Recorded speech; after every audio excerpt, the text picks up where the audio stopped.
Hey, She Slayers, and welcome to the 200th episode. 200. I already messed it up. Whoop. 200th. 200th. I'm not saying the D. Red leather, yellow leather. 200th. 200-ish. Episode of She Slays Today. There's a lot of them. I still don't know. I can't say that word, but yep. 199 in the books. Number 200 right now. Did you think when we started that you would still be doing it all these years later? You absolutely should know enough about me that I was not thinking past next week. I don't know. I told the story last week, which you obviously didn't listen to my intro. No, sorry. Jacob did though. Where I said in the beginning, I got like panic that this like goes on forever until you quit. And I knew that it would be really embarrassing to quit. So I couldn't quit. So now I'm stuck forever. And I think at the beginning, since I listened to so many long running podcasts that have like 1,000 or like they're 10 years into it, I was like, this is what you're signing up for. But I don't know if I expressed that to you. But that was through marriage counseling, you had learned that you don't rain on Lauren's parade. Mm-hmm. I'm glad we got here. I mean, yeah, proud of you. Because if you would have said, like, do you understand? But it's funny because I totally rain all over everyone's parade. When they start, like, I'm going to start a podcast. I'm like, do you know what you're signing up for? It keeps going and going. So, hey, you want to, like, join the... Oh, you're pulling up the thing. Yeah, I'm prepping for the next segment. Well, geez, if you were a really good co-host and good enough to get your name featured in the title... Oh, I can have my name featured in the title anytime. I know how to edit the settings. I don't know how to do it. I don't know how to do any of this. It's now Kirby's Corner. That's the name of your podcast. Oh, damn it. I would have no idea. Yeah, well, things are a little hectic over in the Brunswick household because it's spring break. So... Yeah, so we got the kiddos at home and... Well, you know how you're a great parent? When on Sunday night before spring break, you go, oh, I didn't realize you didn't have school this week. No, I found that out Friday before. No, you go, okay, what do you think is a fair amount of screen time for you to consume between the hours of 8 a.m. and 5 p.m.? And they go, maybe like 1 hour on, 1 hour off. And I'm like, yeah, I can see why you would feel that's fair. Okay, deal. And so like, I'm just like, oh my God, that ends up being, okay, I'm not going to do the math on how many hours, but we're great parents. So great. But it's all because we had to take a vacation, not spring break time, because flight costs are insane right now and hotel costs during spring break are insane. So we had to take a vacation earlier. So now we're left with children at home with no school.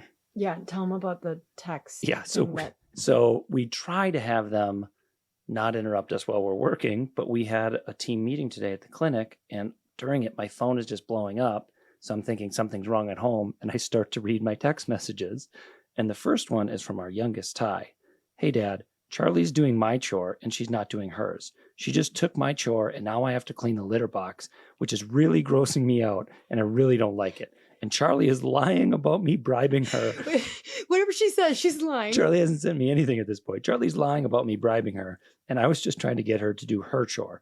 I just want to do my chore. I called it, followed by an angry faced emoji and then 2 crying faced emojis. Then, obviously, Charlie, the older one, got a hold of the phone and said, never mind, we resolved it. We got it under control, but Ty was trying to bribe me. So I say thank you for handling it. I love you girls. Ty gets the phone back and says, no, I was not trying to bribe her. This is Ty, by the way. Then goes on to say, hey, Dad, do I really have to clean the litter box? It really grosses me out and I might puke from it. Do I have to do it? All of this during the 45-minute meeting is all I was gone for. Oh, my God. They're funny.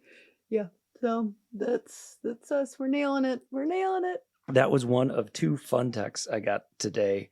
Earlier in the day, I think the team must have been testing out some of the stuff in the system, but I got our someone hasn't come into the clinic in a while text. Oh, a retention text. And I didn't know that you guys had written that, but it was really very our vibe of like, hey, maybe we're not getting the message and you're trying to break up with us, heart emoji, but if you want to schedule your next visit, please, whatever it is. But I just thought that was cool that the texts that are automated and sent out based on the schedule are actually able to be customized and kind of written in our voice so that every contact we have is still our vibe with our patients. That was a very sly way that you got Sked, one of the sponsors of this podcast. That was a very unsly way that you made it obvious. I am an awkward human. You really are. I am just the epitome of awkwardness. Oh my God, want to hear one more funny story? So this is just since we're continuing the like, oh my God, get your shit together, people. So I get annual or like Chiro Futures sent me an email saying like, hey, here you need to renew. 2 of your doctors are due for renew. And so I respond back like, hey, thanks. This one doctor actually doesn't work for us anymore. They work at a different clinic. And so they respond back with like, thank you very much for that information. What date effectively? And then I'm realizing like, well, November 11th. So we were insuring someone who hasn't worked for us for several months. And if something happened, it would have been on our insurance policy. Well, I don't know that. Yeah. I mean, I think I'm hearing this live on air. This is fun. I know. I'm like, oh yeah, I can see where an insurance company, that would be a really important detail that they would want to know. It's kind of like when you sell your car and it's like, call your insurance company like the moment you sign. They're or like, before oh, you sign don't own that white Bronco anymore. Only the old people would get that joke. So I was like, November 11th. And they're like, cool, can you sign this and get this back to us immediately? And I'm like, sure. Oh my God. I haven't sent it back yet. Forgot. Right after this. I know. It's fine. Oh, I'm doing my best in life. There's just so many things. There's so many businesses. And I'm nailing the course though. Yeah. I mean, like, course is doing fantastic. But just other places in life are, doing okay. All right. Listener highlight.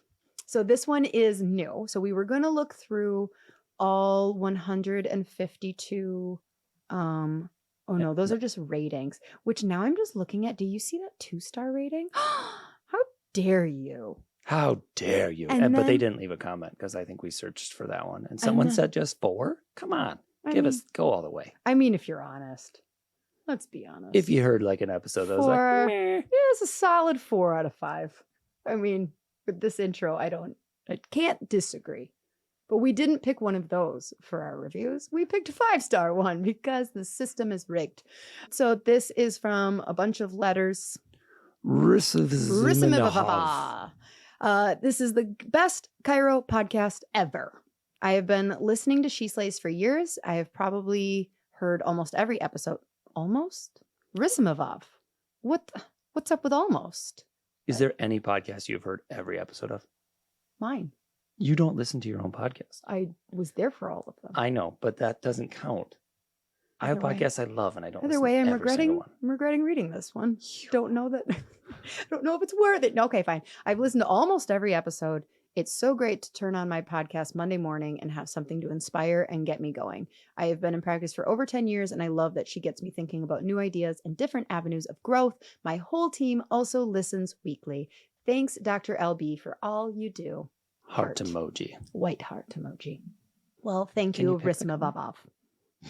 Well, you know that like the Gen Zs are like, I read an article that talked about how like really we need more emoji, like immediate emoji responses to comments. So like on like iPhones or like on Teams or Slack, your options are like laugh emoji. Yeah.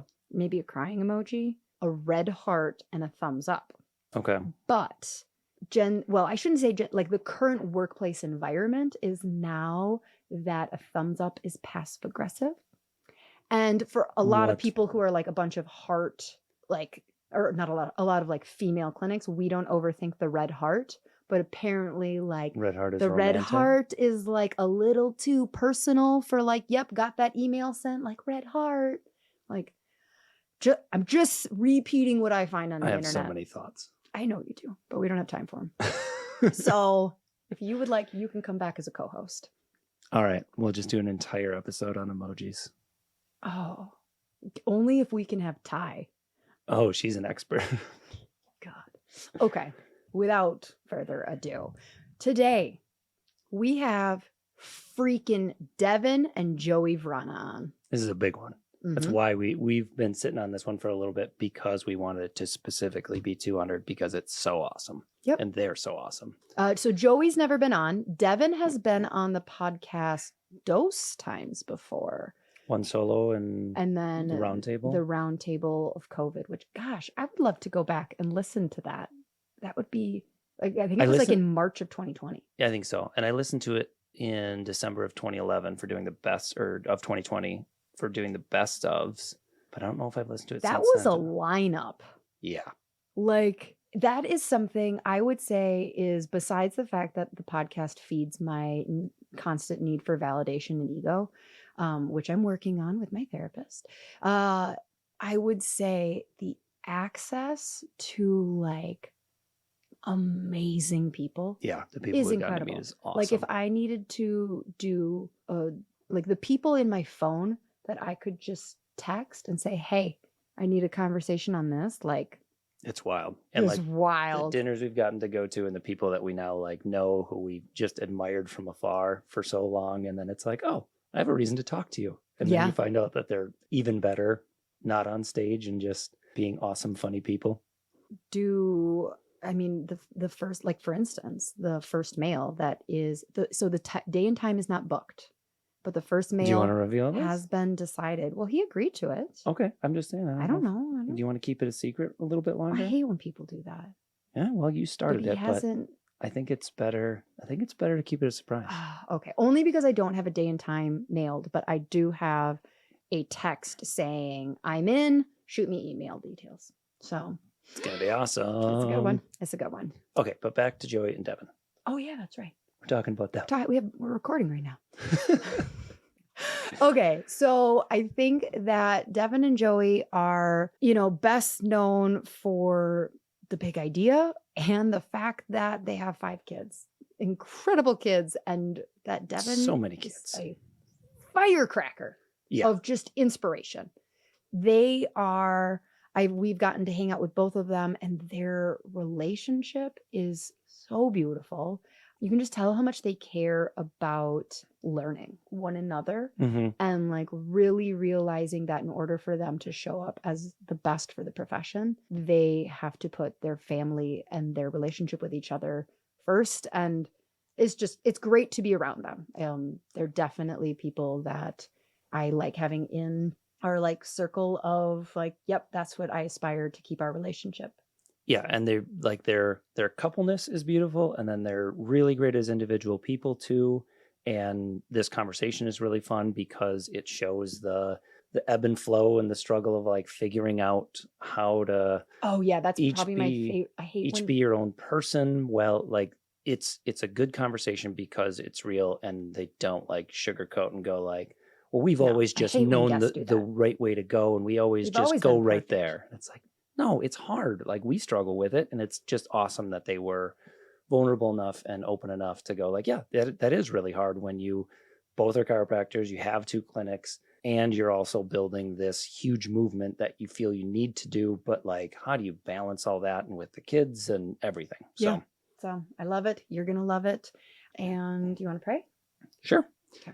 Dear God, thank you for these people that we get to talk to and that we get to share their story and their mission and their struggles, and that they're so relatable. And I think people will be able to see themselves and the fight to follow what you want in our lives and balance that with what we want and the uncertainty of knowing what direction to go. Hopefully this episode can serve as inspiration to anyone who's in those situations right now or will face them in the future. Thank you for the light and love of these people that you put in them to share with the world. Amen. Amen. All right. Without further ado, here is the 200th episode with Dr. Joey and Devin Vrana. Enjoy. All right. So I like to start every podcast now knowing people's Enneagrams. Devin, I know you're an 8. Mm-hmm. I'm a 7-8. Like yeah. Pretty strong. You don't know 7-8 versus 8-7? It like, I think I teeter, but it is like, I mean, every time I've taken it, it's like half and half. So okay. Do you know what yours is? Yeah. You were 7, weren't you? You were a strong 7, I think. Really? I can see that. I can see that. Are you now, which way do you wing? You know, I really don't remember. I do remember being a 7 or being like just kind of one stronger trait, but it's been a while since we've done it. So Okay, so here's an interesting way to so like Devin, I've had more interactions with you, but I can definitely see your 9-ness coming out of like I could see you winging 7, but then like obviously, you know, I can see you going 9 and then like, but I don't know if I see you going 6. Like 6 is a but counterphobic 6 though. Counterphobic 6. Joey's like, what the hell are you guys talking about? I'm just happy to be here. 6s. Now we gotta look it up. Now we gotta take it again. Well, 6s are so effed up. And we can say this because none of our actual 6, but like 6s can be like I'm signing up for the army. I support my country and my tribe. But there's the counterphobic 6, and it's the only Enneagram that has this, that like is like you reject the big group, but you cling to a small group. So like I thought I was a 6 for a while because like I'm a weird libertarian. So I'm like, I don't ascribe to any like big group stuff, but I'm like almost anti-big group and attached to like a little group that is like anti the big group. You could totally be 7. So the other thing with is like 7s. Where do 7s go when they're healthy? I think 7s. I always forget. I think 7s go to 4s when they're unhealthy. And I think they go to 1s when they're healthy. So like that, and 1s is definitely that like there's a right way to do things. There's an order, which makes sense because 7s tend to be a little like ADHD. Yeah. And so Joey, do you see that in you at all? That like when you're healthiest, it's really easy for you to find order in things, or yeah. Because then 8s go to 2s when they're healthy, which is like, I just want to serve. So I don't know. All right. Well, either way, you guys are really cool. I'll retake the test and then I'm going to let you guys know exactly my Enneagram and which way I wing. We'll put it in our marriage bio. Oh, there we go. Perfect. Honestly, I'll just dissect it the whole by the end. I'll just be like, I figured it out. No, just kidding. Yeah, you'll be talking sometime about 40 minutes in, and Lauren will be like 7 wing 6, just out of nowhere. And just in case, yes, I do that in real life too. Like just interrupt people. And so you guys have had a ton of stuff going on with kids in the last year, like and life. How are you? Give us, how's life? So many things. This year started off crazy because I'm doing a practice remodel. So wait, like January this year? Like right now, we just did the final walkthrough with the contractor right before we jumped on with you. So we went from 1,100 square foot to 2,600 and just lots of expansion happening. My lead CA of like 8 years stepped out, which has been, but everybody's stepping up. Like it's been a phenomenal shift, but January was like a whole year in and of itself. And then Roman's healthy. He's powerlifting. Wants to be a chiropractor. So we're going to start looking at schools. And, now, do you just like do the like parent thing of like, cool. I'm not going to act too excited. That's fine. Whatever you want, but awesome. Yeah, it's pretty exciting to have your 18-year-old even picking a direction. Cause I didn't have any, I mean, I knew I was going to go to school, which is a direction. Very 7 of you. Yep. Yeah. But it was definitely it wasn't until I was in school for 5 years that I really was like, okay, I'm going to go to school to be a chiropractor. You know what I mean? Like I'm going to bite that off. And so for him to have the power to even say that is pretty awesome. Well, and he spoke at the last 2 big ideas and it's already in him. So watching the trajectory of like, nah, I don't really think so, to like, well, yeah, of course that's what I do, you know? And, so he's good. Our littles are all wrestling and activities and homeschool. And actually that flow is like, I think finally, you know, the homeschool flow is finally starting to go, oh, this is good. We like this. Like, did you homeschool during the pandemic because shit was bullshit? Right. So we pulled them when all that went down. Kansas was actually the first one to pull kids. Our beautiful governor was the first one to hyper react to all of it. And so we started talking through it, and then it was like, well, no way, I'm not. And then we put him back in, tried to, and it was like, no, it's still like, I'm not doing this. And we don't have great private options. So, yeah. And so they're home, and it's going really good, and they love it. And, how the hell are you homeschooling? Like I always wonder this, because I'm like, okay, I can picture it. My life wouldn't change, but Kirby's would. Yeah, I would just become a teacher instead of. It'd be great. well, and we hired somebody who like had teaching experience. Oh, okay. So, like they physically we did work with this company called Teach, Play, Learn. And I spent like days going through stuff with like each child and how they learn and what I want our core values to be and whether they were going to go back in high school. So she helped create this road and like which curriculum we should be using. And so I created a really solid map and daily flow and weekly flow and monthly flow. So then when we hired somebody to help, I could like still be I'm like the principal. And but you get called in when they're naughty. I'm like the janitor. See, more as a gym teacher, but right. Yeah, for sure. I take care of some activities. But and really though, he does dad school. So he like took all of his tools and laid them all out and like had the boys name them and like what they're for. And then they've been hunting and they built a deer stand and like we've rotated tires, we've changed oil, we've done a lot of like practical stuff. I take them with me to commercial real estate projects that I have and paint and clean up leaves. And I mean, you just name it. It's like all very much common sense, hands-on. Thursday and Friday. What age? They're 11. 11. Twin 11-year-olds and twin 6-year-olds. And the twin 11-year-olds, they're like cheap entertainment. And on Thursday and Friday, anytime I'm going to do stuff that I don't have meetings or whatever, that they can be with me, even if I don't really know what they're going to do, they're just with me. Hear my business conversations on the phone. I learned a lot from my dad and grandpa, just with their associations with people. Mm-hmm.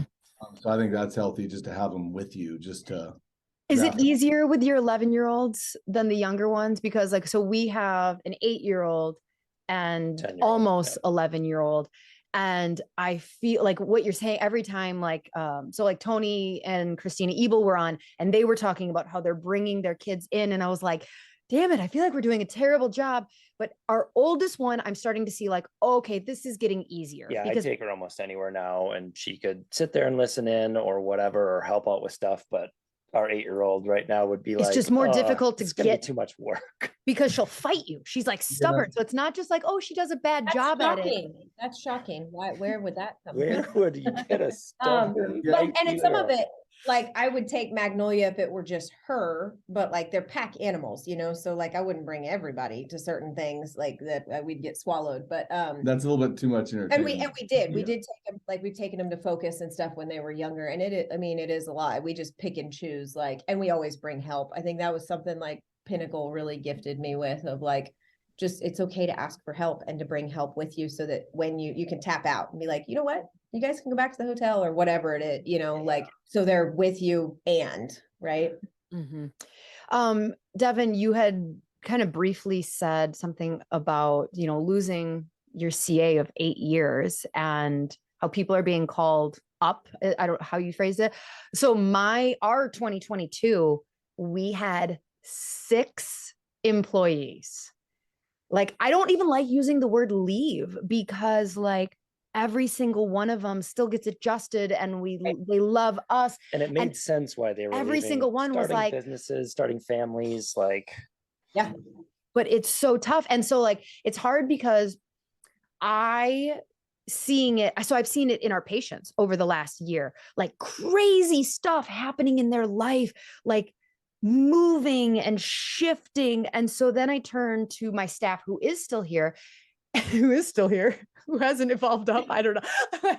And like, they're obviously like downtrodden. There's this kind of like, I feel like I have to be like, no, it's not a sinking ship. You guys, you don't understand. Like, there's this shift happening. How do you explain this to people who maybe aren't in, like, who can't, I don't know, like see that like, this is what's happening energetically. This isn't an excuse that I'm making that this is why this person, like, I am genuinely okay with this. I'm not just saying this to appease you. Like, how do you explain that to people?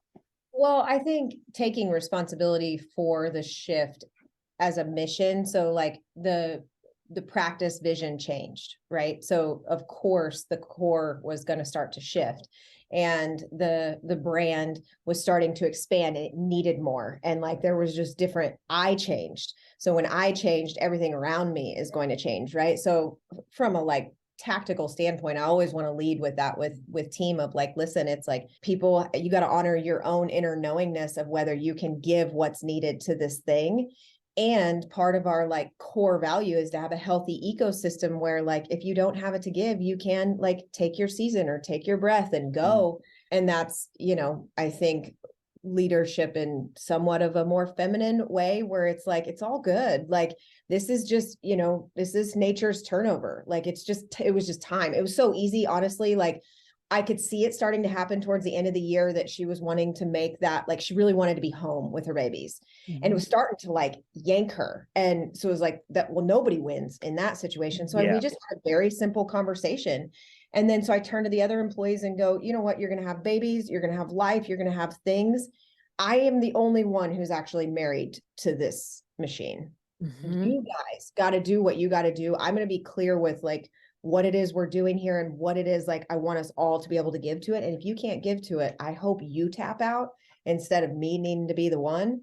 But yeah, I mean, it's just been really good growth, but I'm with you. I've seen a ton of it in patients, lots of like divorces and moves and career changes. And I really think cleaving relationships, like cleaving, like, and not in a bad way, but just like, well, some of them are crazy bad. And subconsciously, when you set big goals and intentions, like the mechanism is cleared for you. And sometimes you don't know that it's like the best thing that's happening, but if you're sitting there reading a certain thing every day and you don't know how or why you're going to get to that point, the universe has sometimes just got you, and innate is taking care of it. And it just is. It's like, it's not good, bad, or indifferent. Right. It's just part of the turning of the page. So and we have agreements on our team. It's like, we're forward focused. Like, we're gonna like be grateful for the past, but we're not gonna talk about that. Like, we're just going there, not back there. And I think it was at Tony's event where, you know, I've heard it multiple times, but he was like, listen, the team that got you here may not be the team that gets you there. Right. Mm-hmm. So you've got to be, as leaders, you have to accept that we're going to go through a lot of that. Like, and stop labeling it as good and bad, because you say that, and I guarantee you every business owner was just like, oh, because they're like, just think about like, I don't want to have to train. I don't want to have to hire. Everything's working good. I want this. And so we label that future as bad. And it's like, no. Like, it doesn't make it easy, right? Like, it's challenge, like stuff gets thick and all your like subluxations come up and it's like, oh, that was a mess. And but it's a good time to clean house. And I think I have to just, you know, and he is a really great anchor to remind me, like, you know, like, you got to be in trust. Like, if it's happening, it was supposed to happen. Right. Like, so just like breathe through the difficulty. And like, what are we talking about? It's not a real problem. They don't, like, it's not a parent with cancer. It's not a kid with health issues. That you know perspective. What I mean? Like perspective of like, is this a little thing or is this a big thing? And in the moment it might be a little thing, but in life it's like, it's such a blip on the radar that when you step back, you're like, okay, this is, you know, it just takes one moment with a patient that day to be like, okay, they have a real thing going on. Yep. Yeah. A short-term challenge that there will be a fleeting thought. So I've seen, you know, I've really been observing over the last year, just like dynamics within chiropractic and business owners. And like, I only say within chiropractic because that's my reality. I think a lot of the things are not specific, more like broad, like age, entrepreneurship things. And I definitely, what I've observed is like looking to the future, this feminine flow, call it Aquarius age, call it the feminine flow of like that stepping into leadership. What is that? It is looking, it's not controlling your employees and like saying like, you are going to do this and you're going to stick with, I'm looking for that associate who is what do they call it? A lifer. Like, you know, like so many docs are like, I just want an associate who is going to step in so I can have more free time. They're going to adjust so I can finally breathe. because I've been working my ass off for the last 15, 20, 25 years, whatever, and I'm exhausted. So I'm going to get someone and they're going to stay with me forever. and they're going to do it just how I want. And they're going to want to and grow I'm my just like business over just here as much as going, me. I don't think that's going to work. I think that, and especially as we see this beautiful generation, these 20-year-olds coming in, they are like, oh, hell no. I am not signing up. Like, I see you, you 30-some-year-old, you 40-some-year-old. I see you being exhausted. Yeah, they don't want it. I hear your podcast, so you're burnt out. I am from the beginning saying, nah, like I'm going to pick and choose seasons and go with this flow of like, I'm in Colorado right now because that's where I was called to. But like at a certain point, it may be something completely different. And like, we're just going to have to go, okay, I will allow for your seasons to coexist with my seasons.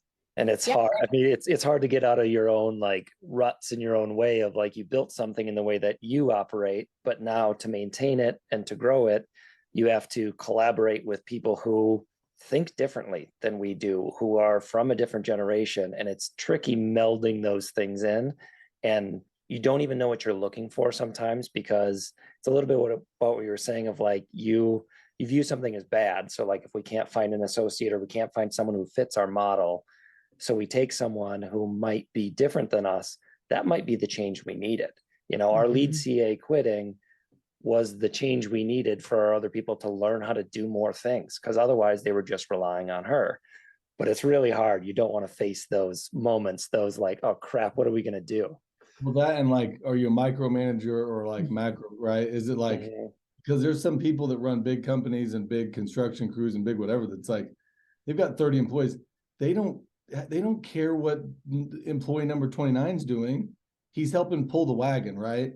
Yeah. But the more control you have over the X, Y, and Z, like the less you get to the end goal the way you want it. You know what I mean? Because you're like, you're just on top of people. You're like pushing people out that would be really great, but you're not giving them a chance to do it wrong or to mess up. Sometimes you gotta like let people like.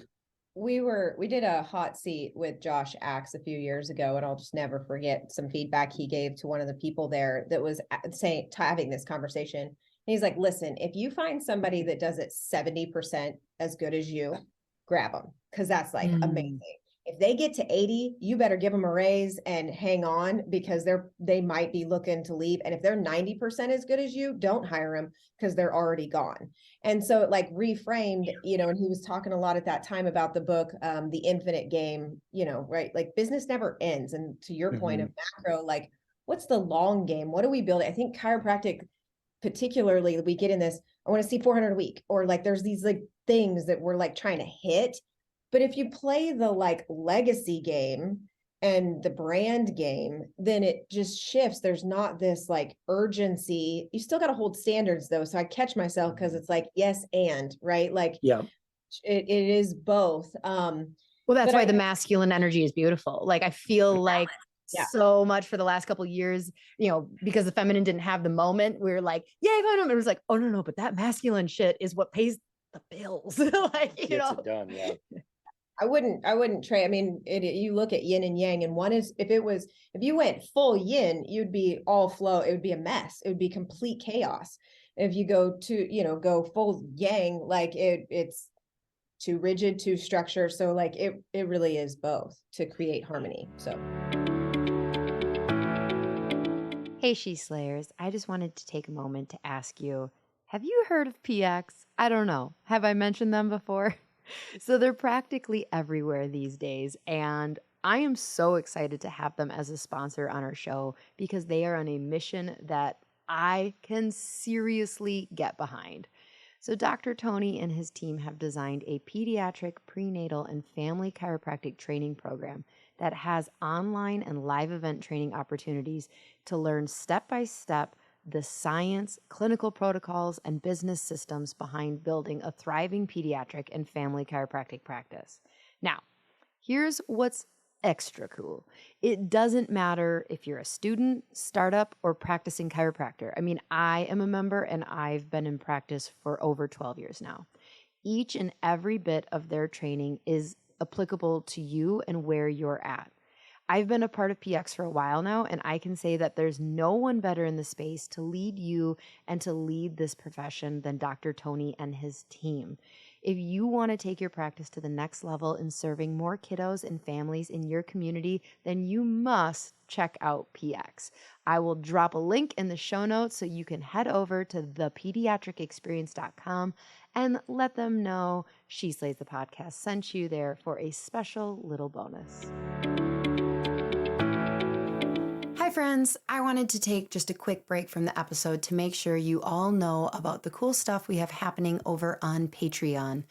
I did the first 175 episodes of She Slays, just putting content out there, getting DMs, interacting with you that way. But then we decided to do something more, something really cool, and it's all through Patreon. We have 3 membership tiers, and each one comes with some great benefits. First, there's the Buy Me a Coffee tier. It's $3.99. $3.99, literally less than my normal coffee order at Starbucks, which is $5.95. This is the tier to just say thank you for the work.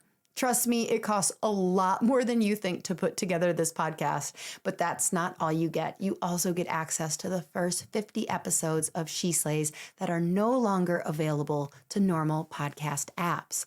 Next is the She Slays supporter tier for $12.99 a month. You get all the stuff from the first tier and some amazing bonus content. After every interview, I have the guests stick around and answer some fun and interesting speed round questions. Has Elise Rigney ever seen a ghost? Has Tony Ebel ever slapped someone in the face? You'll never know if you don't join. But it's not all fun and games. For this level, I also provide a monthly training episode only available to Patreons. These are quick and action-packed episodes that will help your practice. Finally, we have the full-on She Slayer level. For $24.99 a month, you get everything from the previous tiers and a live monthly Zoom session where I tackle the issues most important to members at this level. Who knows? Maybe you could have a live coaching session that turns into one of these episodes. Also, if you have a practice for sale or need an associate, at this level, you can tell me and I will tell the world on one of my public episodes that goes out to thousands of people a month, including a ton of students and new associates. So go check it out at the link in the show notes, and I will see you on Patreon.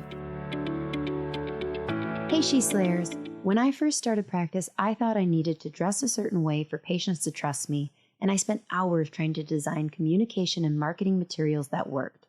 After 12 years of practice, here's a couple things I've learned. 1, I don't have to wear dress pants and button-ups for a patient to take me seriously. And 2, why recreate the wheel when a design professional has already done all the work for me? Well Aligned offers solutions in both of these categories. They have the coolest and most comfy chiropractic shirts that will showcase your personality, as well as beautifully designed communication and marketing tools to help drive new patients, get more referrals, and gain better retention in your practice. From the best chiropractic apparel to modern patient education materials, Well Aligned has you covered. All She Slayers get 10% off, plus free shipping on orders of $75 or more with promo code SheSlays. Visit www.wellaligned.com to save. Hey She Slayers, so many of you connect with my story as a chiropractor because I started all wrong. Years into practice, I had to completely turn it around from being an insurance and pain-based model to a thriving, subluxation-based cash practice. I have a lot of ways that happened, but I am not exaggerating when I say the number one thing I changed was adding CLA's Insight scanning technology. The Insight helped grow our practice from 300 people a week to over 500 a week in the course of 1 year, purely by showing objective findings and providing reports to patients. So many docs I talk to struggle to communicate the why behind a care plan when the patient's pain goes away in a few visits. They struggle to keep patients after insurance stops paying. They don't know how to explain why a kid benefits from chiropractic care, even though they have no symptoms. They don't do progress exams because what am I going to do to show the patient progress? I am telling you, every single thing I just said, my answer to the doc is, are you using insight scanning technology in your clinic yet? Because it's the solution to all of those issues. If you have questions, the staff at CLA is absolutely incredible and will help answer those questions and help implement this big change into your practice. Click the link below in the show notes as She Slays listeners get preferred pricing and hundreds of dollars off their purchase. Do you guys feel, okay, so like Kirby and I always feel bad because we're like, we oversimplify our roles and like, I'm more the masculine energy. And of course, like I am aware and like, I need to bring in feminine energy, and Kirby's like more the feminine, and well, he doesn't have an issue bringing in the but like we've both found, do you guys feel like, what's your dynamic? We were talking the other day both seem masculine. Yeah, that we needed a hat we could hold up that's like, okay, I'm being masculine right now, so she can be feminine, so the polarity stays. Because when she's in business mode and she's in masculine and I'm in masculine, then the polarity is not there. Which is not healthy for our marriage, right? No. Like if we're both sitting there, and that's, yeah, you'd maybe not overthink it, but Tony Robbins, we went to a date with Destiny, and he did a whole day on relationships, and he had like, this woman stood up and she was like, I love my man, but like, I just want him to like step up and be a man. And I just want more like whatever. And he was like, well, how in the world would he do that when you're not making space for it? And then you could feel all the women in the room go, yeah. And then he takes the men and he has all the men stand up and they watch the scene from Braveheart and they all yell freedom, and all the women are crying. And like, I get goosebumps when I think about it, because there's 5,000 people in the room just like, and he was like, do you feel what happens when you allow men to be in that? Yes, you can have your masculine energy at work and in your creative, but when you're at home, if you really want to harmonize your relationship, like, you need to work. And part of my feathers and part of my hats and part of my thing to feminine is it has been hard for me, because coming up, even as a little girl, like my dad of like, you can do anything the boys can do. Like we were kind of raised of like, big girls don't cry. Like anything a man can do in this world. My mom, even the feminist movement, right? It's like anything a man can do, you can do too. So we're brought up with that in our mind. And it is true in business.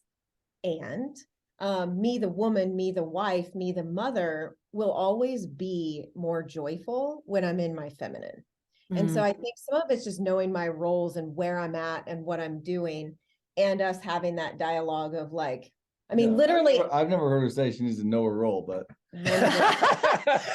if you want, we'll send you just that clip so that can be your morning mantra. You heard it here first. Sometimes when you're in an argument, you just have it preloaded and you hit play on it. Everything you say can and will be used again. You said it. So do you, with that dialogue, so when you're both masculining energy out, do you have shortcuts? Like, it's like Kirby and I have literally gone to therapy, and we have a sentence that we go, okay, the narrative I'm telling myself, like we have like trained things, because in that moment, it's kind of like scripts, where like scripts get a really bad rap, but it's like, no, but in the moment, it's nice to fall back on like, these are the words I'm going to say to diffuse the situation. Do you have that? No, we maybe need therapy. We maybe need. I have you never done marriage therapy? Maybe no. We need a coach. But you guys also do. Yes, you have. You guys just do them like, in even weekend like conferences. Like Date with Destiny and some of those things. I think that walking away is usually better for us, because we're not just like, I wouldn't say masculine, we're like explosive. So like both of us, right? So I think knowing your significant other is important. It's like both of us like, one will usually get to a point where it's like, this isn't like, we need to take a minute. So like, and we can come back and actually hear each other. And then knowing your love languages, like the physical touch, or like being able to like take a breath, and some of the things that we've done. And I just wish that there was a thing on your device, and I'm sure there's a silence or a like whatever that you couldn't text someone, or like, oh, like you know what I mean? Like back in the day, you didn't have a cell phone, not that long ago, right? We all remember that. Right. You couldn't sit there and text your significant other while you were at work or whatever, and then the other one does it back, right? It's not like it's a one-sided thing that the other, and I'm sure some people just learn, I just don't engage with that. I just don't even like text back. But back in the, like, you just didn't have the, yeah, now you have the immediacy. You can get yourself in trouble because you're just firing off the first day. And it's like, if you had all day at work, 8 hours, by the time you got home, would you even have been still upset about that little bicker that you had? But instead you both escalated it to a 27, and it was like, it was a nothing argument that, like, I just wish there was a, like, that pause that, like, and there is, if you're diligent in it. And we, you know, we're doing better at having like rhythm meetings. And like this, at the start of this year, we sat and did our like family core values and our family mission statement of like, okay, so when we're making decisions or we're having arguments or things come up, we have a litmus like test to be able to hold the issue up to and go, you know, is this in alignment? Like what's, you know, so I think, you know, some of it just takes time too, and patience, right? Like to, if you choose this person and you're going to stick it out, like it's not, you know, you got to learn flow. I think there's something too in recognizing that it's not a destination too, of like, it's not like, oh, we had a fight, we failed, the goal was 0 fights. There's some value in going like, 3 years ago, this would have been even worse. Like, yeah, we fought all day, or like I slept on the couch, but like 3 or 4 years ago, we wouldn't have talked for a couple days. We're getting better at least. Like you said, yeah, go ahead. You said you, one of the things you do is like to kind of walk away. Is there language in like, so if Kirby just walked away from a conversation, I would feel so rejected. And then like, oh shit, you thought I was mad before. So like, have you just come to an understanding? Like, do you just say like, I'm gonna walk away, and the other person's like, that's probably a good idea? Yeah. So if you can see his face, he's like, yeah, that's me. Right. And that's me from before, because why? Like, what's the root of that? There's probably an abandonment or a like previous like thing that puts me in that, don't walk away from me, don't leave me, like, then you don't care about me. That's my like, so like, I can choose to say, I really don't like, I don't want you to walk away, and I can be vulnerable in that moment. I know the explosion's not going to help. So I think some like, again, like self-responsibility there. And do we always catch our emotions? No, we are fire and gasoline. And if the fireworks are going off, they're going off. We do our best for no one to be around when that happens. And like, we are just getting better and better at being able to say like, let's sit down, let's take a breath, let's go for a walk. Like, you know, we just come up with different tools that like get that fire moving, that aren't yelling at each other, because that never goes anywhere. No, and I love that you guys, like, I know you guys have such a beautiful relationship. So I love that you're like, anybody who doesn't know, you're like, you guys are great. They don't fight all the time. Don't worry. I think they're just both 8s. Okay. We're coming to that conclusion. They're in that 7-8. Well, and that's why I like podcasts and things like this, is because I don't know, when we were first coming up through some of the coaching programs and seeing original speakers, it always seemed a little plasticky to me, of like, this is my beautiful wife and we're on stage and life is perfect. And it's like, I like talking to you guys and going like, oh yeah, we fight, we figure it out, but we, you know, like, but that's a relationship. It's not bad. Right. No, I like, if someone like wasn't passionate and was so passive that like, they just let me win all the time, like, iron sharpens iron, right? I think that applies to your relationship as well. And yes, and when I give talks, my family, my husband's always in there, and it is my why, and it's like that deeper. But I do think like, yeah, I mean, I hope that we're turning the page of like putting something up that looks good on the gram, but is like not actually that in life. So I love these conversations that are like, this is how you navigate through, because it would be much easier to be like, F you, we're out. Like, and then what? You just go find somebody else to fight with. Like, I understand there's a time to split. Wherever you are, there you are. You brought your own shit to the next one.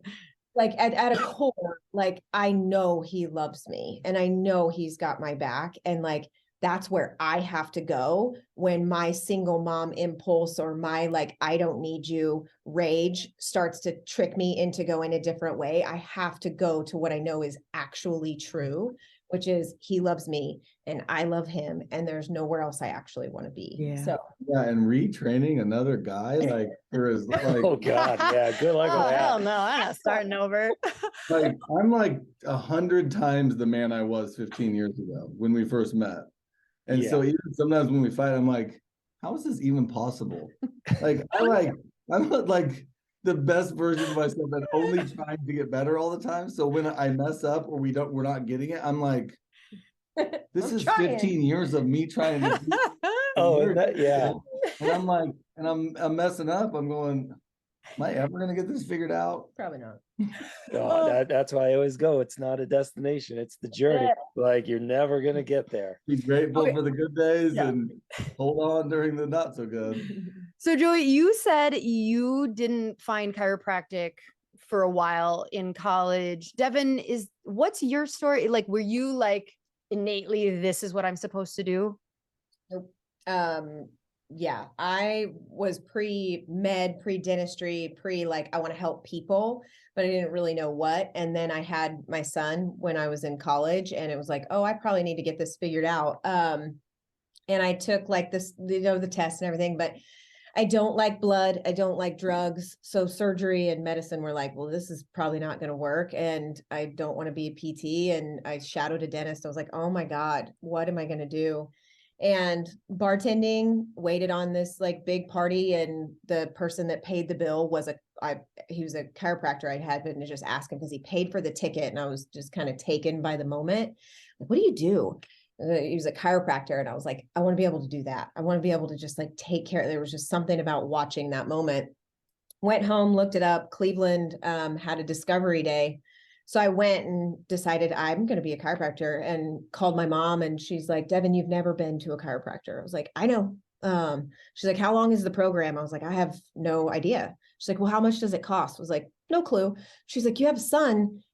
Are you going to put yourself that far in debt? You don't even know what it is. I was like, no, but like, they're saying the power that makes the body heals the body. And like, you should see these, like, this is what I've been looking for my whole life. So I actually didn't get my first adjustment till I was maybe a month or so into school. So I bet the farm on. Wow. That is And then wild. you turned into Devin Vrana. Like I make fun of the people who went to chiropractic school. I remember because like that, Oh, yeah. one, they're like, okay, raise your hand if you've never been adjusted. And I was like, what the fuck? What are you doing? Yeah, no, I was that person sitting in the audience at so many different talks and people are like, I don't know what you're even doing here if you've never been adjusted. And it's like, well, what if That's they, mean. I mean, that's right? mean. Like, right. But I mean, that's my love story is like, I didn't have any preconceived notions of what chiropractic was or what it wasn't.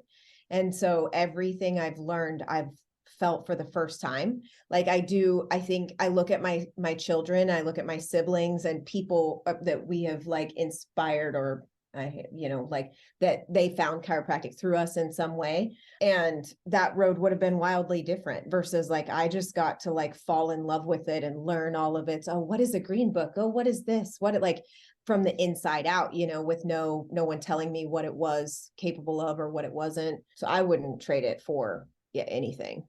So Joey, we're going to get to you in a sec, but so outside of your practice, so like, what do you feel like in this moment and allowing for spirit to change and evolve it? So, what do you feel like outside of adjusting in your brick and mortar, you're being called to do? That's been probably my internal tug of war for 4 or 5 years now. But I think choosing to step into it, the big idea, I heard someone say that our no once asked them, if you had to choose between the adjustment and the big idea, the philosophy, which one would you pick? Ooh. And I like, for me, and through a lot of things that I've been through personally or, roads with cancer with loved ones and just the suffering I see in the world or COVID, quite frankly, it's like, yes, the world needs adjusted. Yes. Like I'm so passionate about the adjustment. Yes. And like, the big idea, you get the big idea and literally all else follows. Right. And so that's why the event was born. And that just led to this insatiable. So what is next is a book. What is next is more stages. What is next is, they don't know. If the world got the big idea, we wouldn't even be living in half of the messes that we're living in right now. And that angst of they just don't know. No one's ever told them. I feel that blood on my hands, literally, of they don't know that the power that made the body heals the body. They know it innately, but they don't remember. No one's speaking that. Traditional healthcare, I mean, take a look at any stat, right? So it's just what gets so big is I'm oh my God, what do I do next? And that's kind of been the freeze of how do I leave practice, but not leave practice? So it's just take the next right step. It's not write the mega bestseller. It's just write a book. Would you take a room of 1,000 chiropractors or 1,000 non-chiropractors? This is that's another question, but it's both. I want both. The chiropractors are the multiplier. If you adjust the adjuster, if you heal the healer, that's a multiplier, because then every life they touch is brighter. So I don't want to forego that. And man, I see these moms, people, I'm sure you've seen it in the last few years, people get it.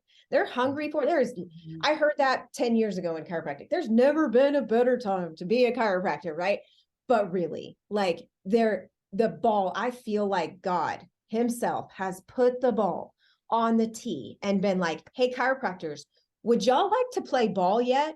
Because I'm just going to set you up for the home run of home runs if you'll just fucking stand up. So I'm going to double down on both. And that's the remodel at the practice, and my sister stepping in, and we're looking for an associate. So if you're listening, hit me up. But it's creating that ecosystem to where I'm chasing the big idea with everything I've got.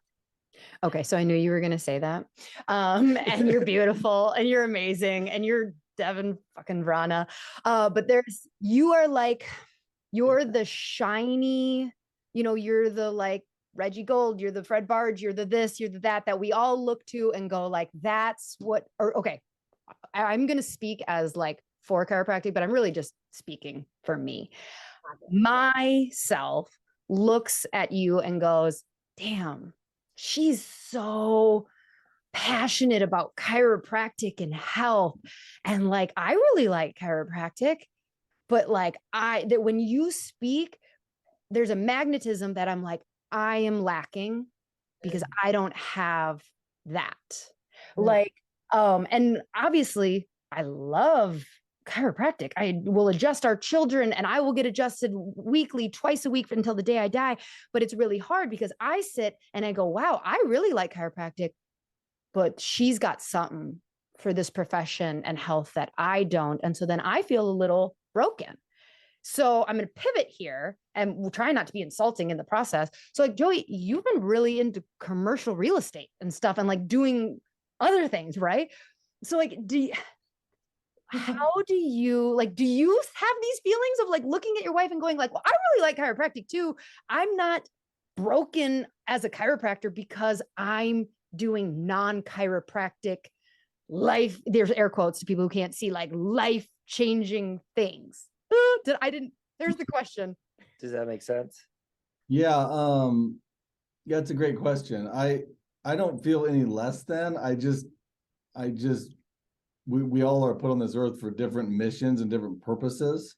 And it does come up in transparency where I'm, with big idea events or these things where I'm come on, man, Tony and Christina and Kate and Brett and these couples that get on the same and they're pulling the same, don't you want to play here? It does come up. And right, you go back to core values and what makes us both great. And when because I can try and pull him over into this lane with me, which he's there as much as he's now. Well, and I just turned 40, so I just got all the downloads and just got all the information programmed in. So I'm just getting warmed up in my career. Honestly, if you think about your career, I was reading the book Philosophy of Money, and it was just talking about how each person's past experiences with money, right, is like 0.000, like to 100 zeros, 1 of what's really going on in the universe, right? Mm-hmm. Because what you had with money, Kirby, or what you had with money, Lauren, like those are different paths. So your experience is different. So your future and the way you play ball is different based off of that. If that makes any sense. But and I'll never forget, we were picking a venue for one of our big ideas, and the guy was watching us, and I'm like doing my thing, and I'm like, raw, I'm like basically taking him to church, just trying to negotiate a contract, like, but it's for this, and we're going to change lives, and da. And he's like, yeah, and he's getting more tactical, and he's like, I get it, you're the pearl girl. And I was like, what? He's like, you're like, you see a pearl down at the bottom of the water, and you're just like already like down there. And he's like, that's a few hundred feet down. We might want to put some like gear on and off. You would drown without him, and he may never go for the pearl without you, right? And I think doing that core value exercise, and we went to Aubrey Marcus's Arcadia event. We try to go to events that like life is bigger than service. And so what we're actively working on is like him letting me be me and let my fire like rage like it needs to, without burning him, and me being more supportive of like the things that make him truly happy, because that's what I'd want for my kids. So why would I treat my husband any different? If my kid came and said, I don't want to be a chiropractor, I want to like do XYZ, like I would put my whole heart behind that. So why would I not give that same love and respect to my husband? Yeah, and in my office, like commercial real estate's a fun hobby, but I like to be able to put my hobby down. I like to be able to shut it off. And so I work Monday through Wednesday, and I have a very busy practice. And it affords me to do the things I'd like to do. But Wednesday night when I'm done, I'm excited because I can move on with my other ventures and other things, and the things I want to do or not want to do on Thursday and Friday and Saturday and Sunday, right? It's like I can choose to do commercial real estate, or I can not go by that building and not do that thing, right? It's like I can pick it up and put it down as needed. And then that leaves time for balance with my kids and whatever that stuff looks like too. So, and I want to go back even to you saying that, like, and seeing my chiropractic sister across the screen say, like, I hear that, and then I have this feeling of like lack, right? Like, oh, I should have that. It's part of why, my life's pain, that depth where it comes from is from like the moment of like my mom taking her last breath, of like, if she would have known, if I could have gotten her to get the big idea. So like, I wouldn't wish my fire on anybody, because it came from horrible wounds, right? And that was for me. That's why God put me here. So I think we could all do better, because you heard me just say, Tony, Christina, Brett, Kate, like this death by comparison thing. If we could all just like let it light us up and cheer for I think chiropractors we're just terrible at the death by comparison thing, right? Like, what is innate saying to you? What is your purpose in chiropractic? How can you sing the song forward just a little bit better than it was before you got here, right? Instead of like comparing what you're like, man, we'd all be better for it if we could get there. And I think if we could almost turn it on its head and not view it as a lack in ourselves, but a resource for each other. So like, we're looking at getting more into investing and thinking smarter about our money. Like you guys, Joe, you're a resource for that. If you guys are think about starting, doing more stuff with like podcasts or whatever, like it's not, I don't know how to do that. Kirby knows how to do that. It's awesome. We know someone who knows how to do that. But I think intuitively we have just been built to go like, well, crap, I see the amazing stuff you're doing and we're not there yet. Like, that's bad. I'm bad. And are we playing an ally game or a competitor game, right? Like, man, I have all these amazing allies, or man, I'm small because I have all these competitors. Like, perspective, like I view you guys as allies, and I hope that's likewise. And I think historically there's just been all these weird camps in chiropractic, and there's like, it's a big competitive game instead of like, how can we multiply where we're at? Like there's so many people who need us. So not being there yet is like, we don't all want to be in the same place. Right. Like, I know that took me. Prison could be another person's like being on the beach could be the best place in the world, relaxing, and the other person that wants to work or do whatever during that time, it's like they could be like, oh my good, like this is not where I want to be.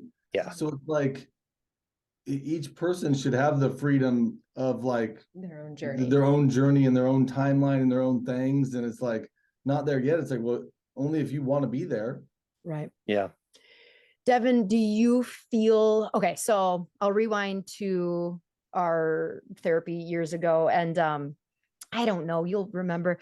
Anyways, what I was hearing him say was that like we needed to figure out our life mission. Oh yeah. Yeah, you remember this because I don't cry very often, but tears were streaming down my face.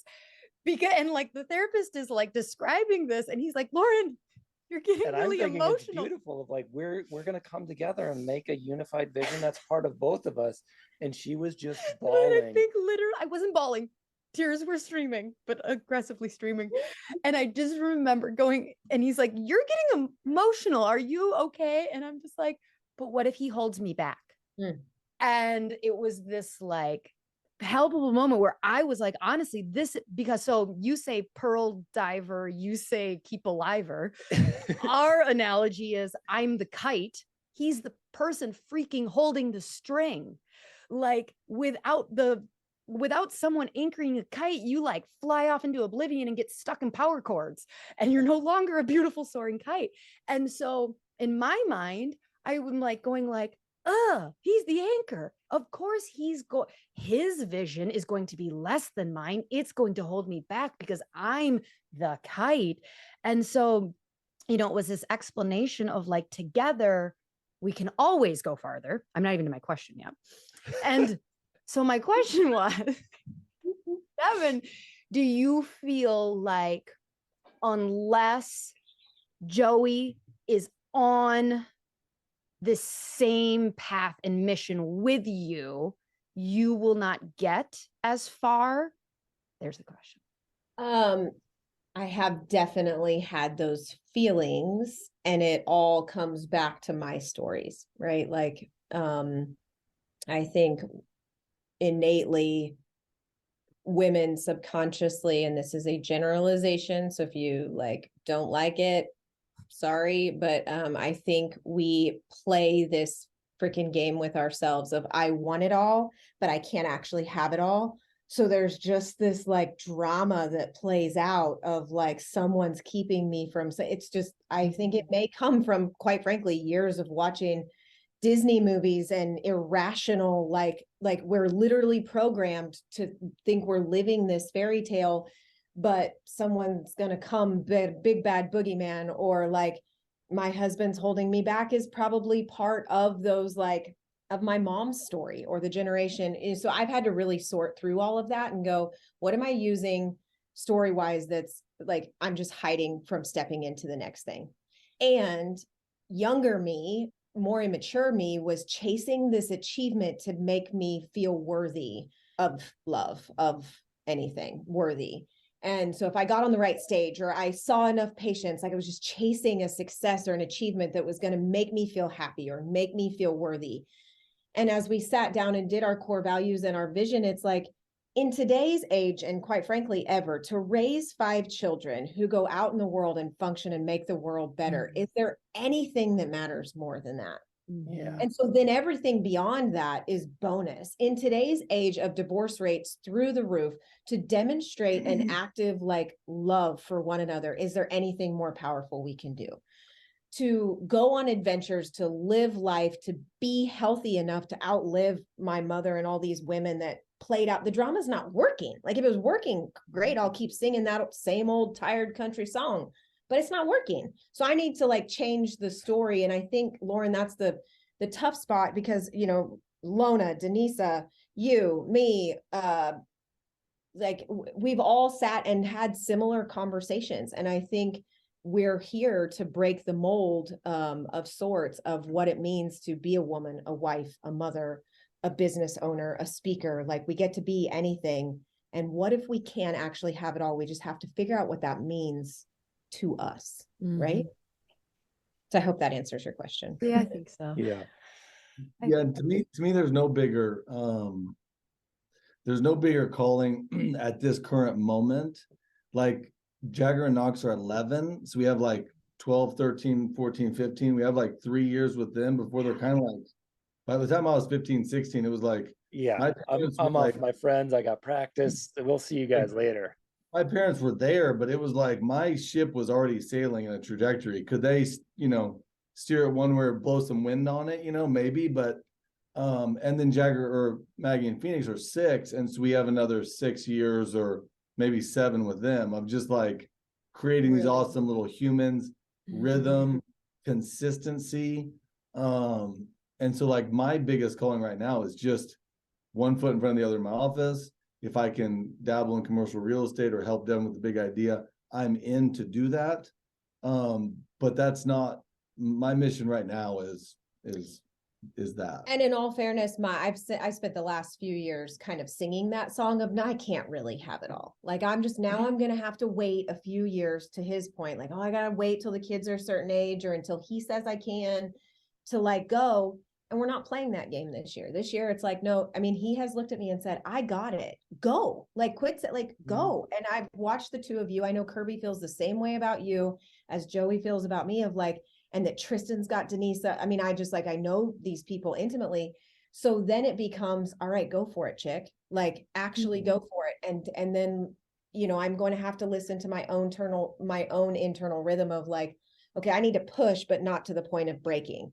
And I need to travel and go for it, but not to the point that my kids are like, Mommy, I miss you. I'm either going to have to bring them or like, you're now going to have to, our oldest is graduating. And so our kids are homeschooled. Part of why I want to do that is so like, maybe we do have to pack them all up in the car. Like it's, and so we're going to go for it this year in a way that we haven't, because I don't want to sing those, songs anymore. It's like, it's time to really like, but it took us some like honesty, radical honesty with each other of like, I really want this. And he's like, then fucking go for it, but really go for it. And then if there's a problem, like that's my own subluxation is like, because I'm constantly looking for the curve so I don't crash or we don't crash, because I'm constantly trying to like field the things before my child fall, like I'm looking for problems instead of expecting miracles. And so if I just let go of some control and say, all right, let's go for it. And we'll field problems as they come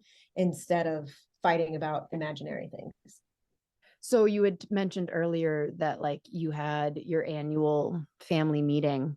And so this year you're going for it, but then you talk, I forget the exact word you said, but like basically these core values that will keep you rooted.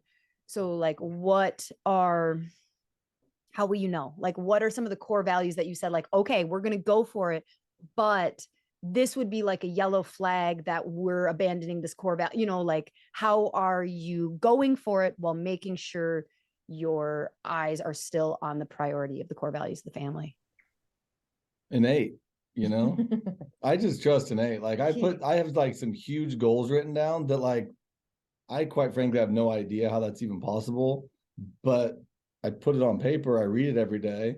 I'm stepping into the person that's going to make that happen. Like, I think all the things are coming. It's just trusting that they're coming. Like I'm 40, I'm not 55 years old, right? And not that 55 is old, but like we're babies in the grand scheme of things.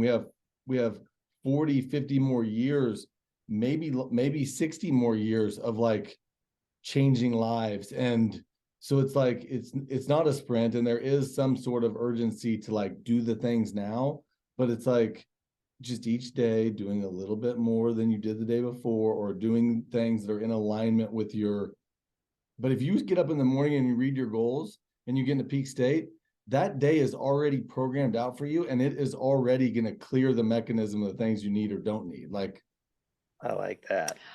Okay. I promise, like, this is one of the last questions, but I have to ask it because it just can't. So I was talking to my mom. We were just recently in Cabo, and we were talking about just kind of like balancing the kids. you, Joey, are talking about like, there's time. And I was like, yeah, you're right. There's so much time. And then it reminded me that I brought up this fear I have that, so I'm 36, I'm young, I'm vibrant, I have this podcast, da da da da da. As a woman, is anybody gonna give a shit about me when I'm 56? I in my brain, and this could be totally wrong.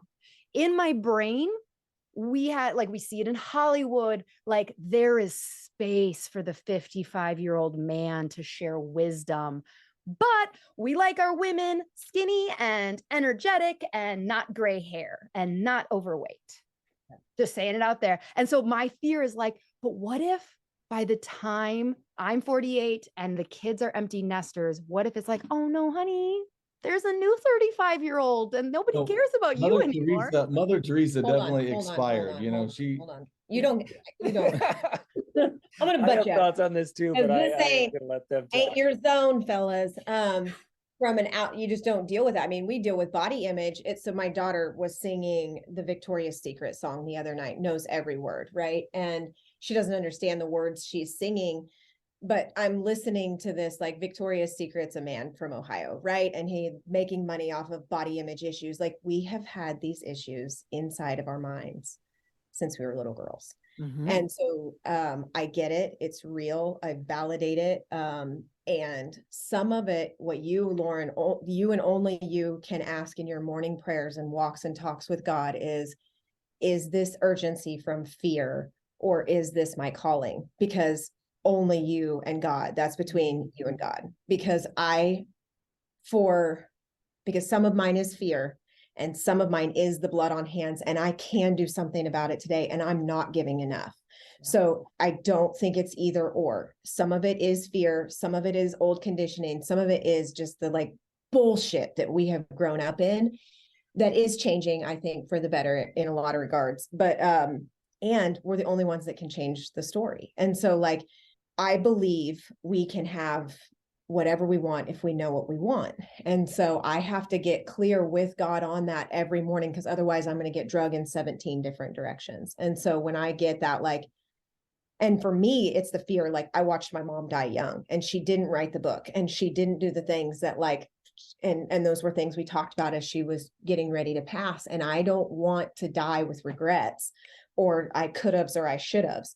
So, but that's fear, and that I'm never going to create my life, my beautiful life work from that place. So it has to come from like that different place. Mm-hmm. I love that.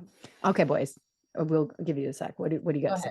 What's your? No, well, Kirby, you go ahead first. Okay. So one thing I'm a little bit hopeful of is I do think the generation that's coming up is aware of the system. Like that song is out there. Like people are waking up to the programming we go under. So my hope would be that if this is the generation you're inspiring now, the next one's only going to be better. So when you're 65, we're not listening to that old lady. The other question I would ask is, are you learning from your elder women? And so there's hope there. And if there are ones that you don't listen to, why not? Are they out of touch? Are they, just preaching to a different choir? So if you want to influence people, look at what you like and don't like about the people who are 20 or 30 years older than you, and then learn from that and model yourself differently if that's what you want. Because if the 2 generations from now is materialistic and vain and won't listen to you because you're not, the skinny young person, do you want them as your audience? Do you want to tailor yourself? I love how I've turned this episode into more therapy. I want Joey to answer this, but I want to interject really quick, Kirby, to your point, because I immediately thought of like, I think a few years ago, pre-COVID, I was like, all of like Ellen and Oprah and these people are up on my vision board. They're not there anymore. But these people were there of like, I want to be doing that when I'm 60, like those types of ages. And now in my real life, if I get to be Katina Manning when I grow up, like That woman has more joy in her pinky finger. And it's not because she wrote a book, and it's not because she did it. Like, not because she did anything, but her being and her joy. So I think our framing of, like, to your point, like, where are you headed? Who are your mentors? Like, Right. what Does 55-year-old Lauren still give it crap as much as I hope not? I'm telling you, like, 40, oh, I'm yeah, 40-year-old. I just turned 40 last week. I don't think 40-year-old Lauren's going to give a shit. So, like, I think some of it is like just the road, but go ahead. What's your per? So what I think is we're all aging. So your following or people that you influence is going to be 55 when you're 55.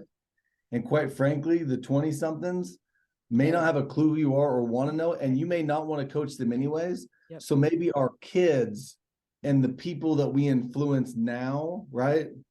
Yeah, Are the ones that are holding that, Yep. holding that space then, right? It's like we're all aging at the same, we're all aging. So are we even getting older? Right. It's like I'm not going to hate a Medicare practice when I'm 65. Be like, these are my homies. If I'm 40 and you're 36, well then when I'm 60, you'll be 56. Right. We're So- still going to be so cool You'll be so cool to each other, to each Like- other. to somebody.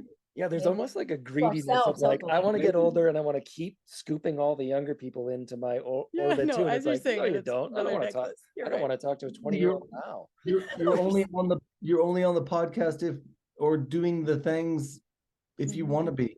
Hopefully you have the freedom and the like wherewithal that it's like, or do you want to be on the beach, or do you want to be taking your grandkids on to the park that day? Like, And you really want to be influence anybody that, like, if you do, that's awesome. But who knows? Unpacking that, I think anybody listening, and what I'll walk away from getting to do this with you guys this morning, so thank you. The adjustment is like, you can take that and apply that to really any fear or story that any of us have, right? Like, because it's all lives in the confines of our own head. So if you're brave enough, like Lauren, to say, hey, I've got this like thing that I'm worried about the urgency, and like, if you're brave enough to voice what some of those things are, then you can surround yourself with people who help you see it in a different way, to go, well, that's not actually, maybe I'm just making a mountain out of a molehill. So that's why I love getting to do these things, because you get to see you from a different angle. Mm. Yeah, this is fun. We should do this again. You're amazing. You're love it. amazing. Go to Sedona. Oh, okay. Well, thank you so much. Thank you so much. This was delightful. I love having the podcast because it gives excuses to do this, because we wouldn't have gotten to do this otherwise. And we'll make sure that we find another time that we're all in the same city.